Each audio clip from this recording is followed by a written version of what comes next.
म्हटलं की खवा आणि मावा लागतोच असं वाटतं ना, पण परफेक्ट गुलाबजामुन बनवण्यासाठी नेहमी खवा आणि मावा लागतोच असं नाही। आज मी तुमच्यासाठी घेऊन आलेली आहे एक खास रेसिपी, जिथे आपण फक्त मिल्क पावडर वापरून हॉटेलसारखे गुलाबजामुन बनवणार आहोत। छान खुसखुशीत व रसरशीत गुलाबजामुन तयार होतात। नमस्कार, मी सारिकाज किचनमध्ये तुमचं अगदी मनापासून स्वागत करते। चला तर मग रेसिपीला सुरुवात करूया। तर मी आता इथे 1 कप मिल्क पावडर घेते। यातच गरम करायचं आहे नंतर, म्हणून कढईतच घेते। त्यानंतर 2 चमचे रवा,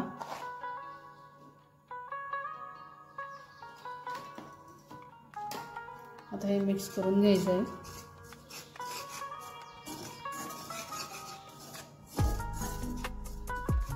त्यानंतर यात टाकायचं आहे दूध। तर 1 कपच दूध टाकायचं आहे। तर मी ते 1 कप दूध टाकून घेते।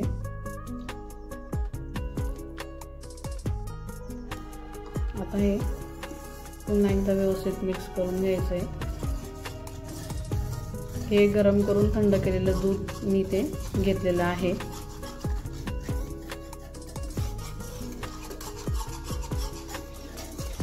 आता हे छान मिक्स करून झालंय। आता याला आपल्याला गॅसवर गरम करून घ्यायचं आहे।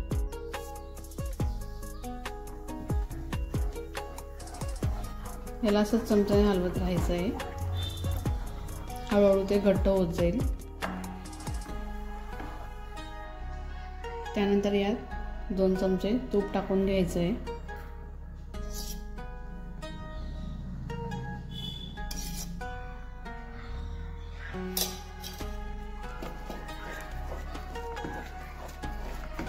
बघू शकतात आता हळूहळू छान घट्ट होत चाललं आहे। तर मंद आचेवरच याला आटवू द्यायचं आहे आपल्याला। जर तुम्ही याला नाही हलवलं तर ते खाली चिपकून जातं, म्हणून कंटिन्यू हलवत राहायचं आहे।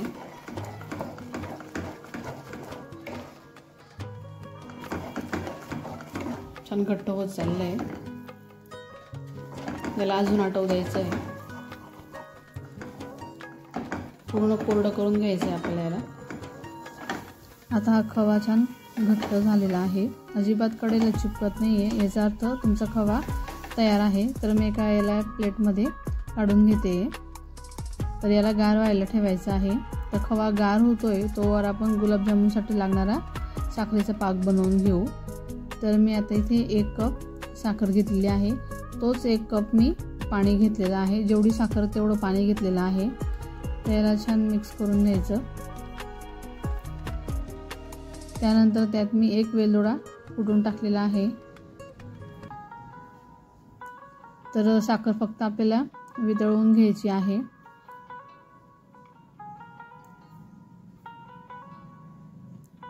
तर साखरेचा पाक घट्ट झाला आहे का नाही बघून घेऊ। तर साखरेचा पाक छान घट्ट झाला आहे।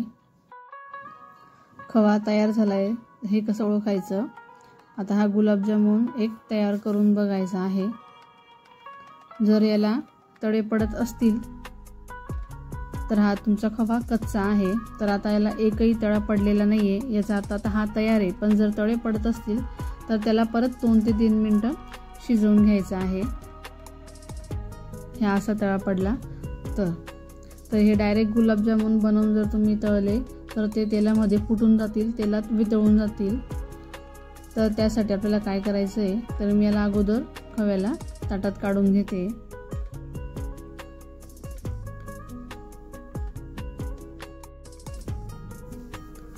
तर खव्याला बाइंडिंगसाठी आपल्याला इथे मैदा टाकून घ्यायचा आहे। तर तुम्ही गव्हाचं पीठही टाकू शकता। तर मी इथे 2 चमचे आणि वरती अगदी थोडंसं अर्धा चमचा असं 2.5 चमचे मैदा घेतलेला आहे। तर हा पोह्याचा चमचा त्या प्रमाणात घेतलंय मी। त्यानंतर टाकून घ्यायचं आहे बेकिंग पावडर। तर इथे मी अर्धा टीएसपी बेकिंग पावडर टाकून घेते। जर तुमच्याकडे बेकिंग पावडर नसेल तर याचा अर्धा चमचा तुम्ही सोडा टाकू शकता। आता हे व्यवस्थित मिक्स करून घ्यायचं आहे। याच्या साहाय्याने प्रेस करून करून छान मळून घ्यायचं आहे। सर्वात अगोदर बेकिंग पावडर आणि मैदा व्यवस्थित यात मिक्स करून घेऊ। आता हे छान मिक्स करून झालेलं आहे, तर याला छान आता मळून घ्यायचं आहे। जेवढं प्रेस करून व्यवस्थित तुम्हाला मळता येईल तेवढं मळायचं आहे।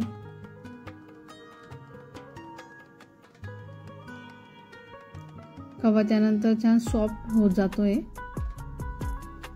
छान मळल्यामुळे गुलाबजामुन छान येतात, नाहीतर मग गुलाबजामुन बनवताना त्याला भेगा पडतात। बघू शकतात किती छान मळून झालेला आहे।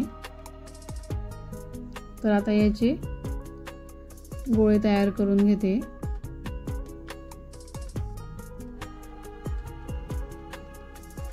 या अशा पद्धतीने करून घ्यायचं, म्हणजे पटापट एकसारखे गोळे तयार होतात। अगदी लहानच तयार करायचे, कारण काय होतं ना की तेलात तळताना तेलात एक गुलाबजामुन फुलतात आणि त्यानंतर पाकात टाकल्यानंतरही फुलतात। त्यामुळे छोट्या साईजमध्येच गुलाबजामुन मी तयार करून घेते। तुम्हाला हवे त्या साईजमध्ये तुम्ही गुलाबजामुन तयार करून घ्या। आता इथे सर्वच तयार करून झालेले आहेत, तर यांना छान प्रेस करून करून गोळे बनवून घ्यायचे आहेत की भेगाही पडत नाही। बघू शकतात किती छान व्यवस्थित एकसारखं तयार झालेलं आहे, अजिबात कुठेच तळे पडलेले नाही आहेत।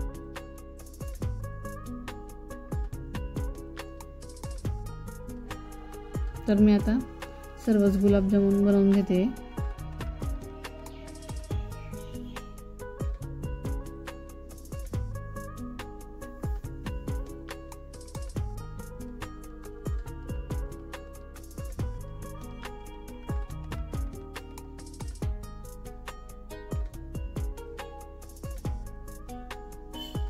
बघू शकता सर्वच छान झालेले आहेत। तर इथे 50 गुलाबजामुन तयार झालेले आहेत। साधारण 50 तरी होतातच 1 कप मिल्क पावडर मध्ये। आता तेल गरम झालेलं आहे की नाही चेक करून घेऊ। जास्त कडक गरम नाही करायचं, अगदी कोमटच ठेवायचं आहे तेल। मध्यम आचेवरच गुलाबजामुन तळून घ्यायचे आहेत। आता मी आज गुलाबजामुन टाकून घेते।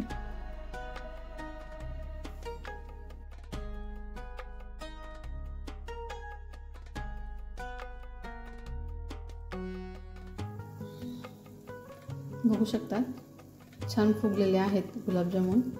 तर मंद आचेवरच तळायचे, फुल गॅसवर जळून जातील, त्यामुळे यांना अगदी मंद गॅसवरच तळून घ्यायचे आहेत। छान गोल्डन ब्राऊन कलर झालेला आहे।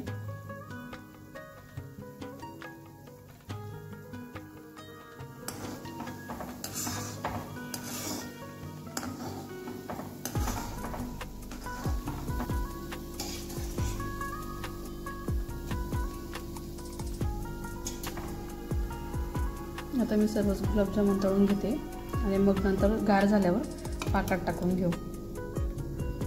तर मी इथे गुलाबजामुन टाकून घेते।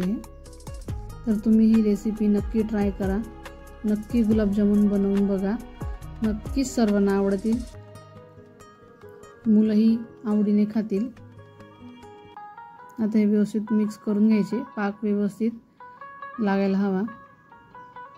किती छान खुसखुशीत आणि रसरशीत गुलाबजामुन तयार झालेले दिसत आहेत। तर मी इथे एका प्लेटमध्ये गुलाबजामुन काढून घेते।